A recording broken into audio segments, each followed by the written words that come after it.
Pada kesempatan kali ini kita akan belajar berkaitan dengan AWS Global Infrastruktur.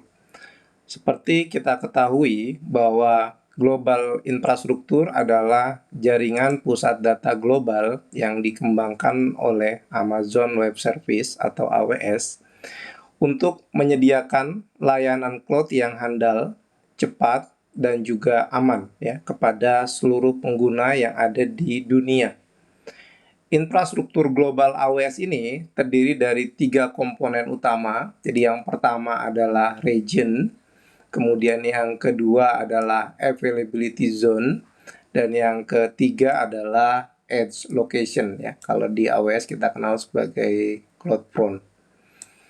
Di region sendiri artinya wilayah. Jadi ini bukan sebuah negara ya, tapi wilayah adalah area geografis secara besar di mana AWS memiliki beberapa data center yang diatur ke dalam beberapa availability zone atau AZ.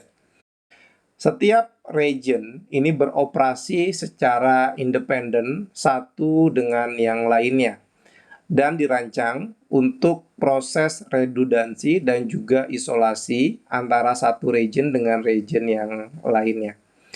Memberikan pengguna pilihan untuk menempatkan data dan juga aplikasi di lokasi yang sesuai dengan kebutuhan ataupun juga kepatuhan dari penggunanya. Selanjutnya adalah availability zone atau kita sebut zona ketersediaan. Jadi pada AZ ini merupakan lokasi dari pusat data secara fisik yang terpisah dalam satu wilayah. Ya, setidaknya AZ ini di dalam sebuah wilayah minimal terdiri dari 2, biasanya 3, dan maksimal itu ada 6. Ya, ada 6 di dalam availability zone ini.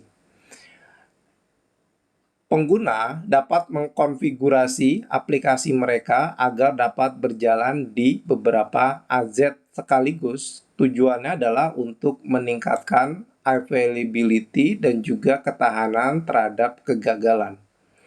Dan yang terakhir adalah konsep dari CloudFront atau Edge Location. Jadi lokasi edge ini adalah titik yang dekat dengan pengguna akhir sehingga AWS tidak perlu menyiapkan di beberapa region di dalam sebuah negara ya. Jadi dengan menggunakan konsep edge location CloudFront ini berarti melakukan caching terhadap konten dan mengoptimalkan layanan jaringan untuk mengurangi terjadinya latensi. Nah, ini kalau kita lihat secara peta, ini saya ambil langsung dari Amazon.com, global infrastruktur. Nah, ini adalah jaringan-jaringan yang bersifat existing ya. Kalau yang hijau berarti regionnya sudah terdeploy, sudah terbangun, sementara yang merah ini masih coming soon. Beruntung Jakarta sudah memiliki region sendiri untuk AWS, berdiri di tahun 2021. AZ yang ada itu ada sebanyak 3 ya. Nah, ini kalau kita lihat di Australia regionnya ada 2 ya.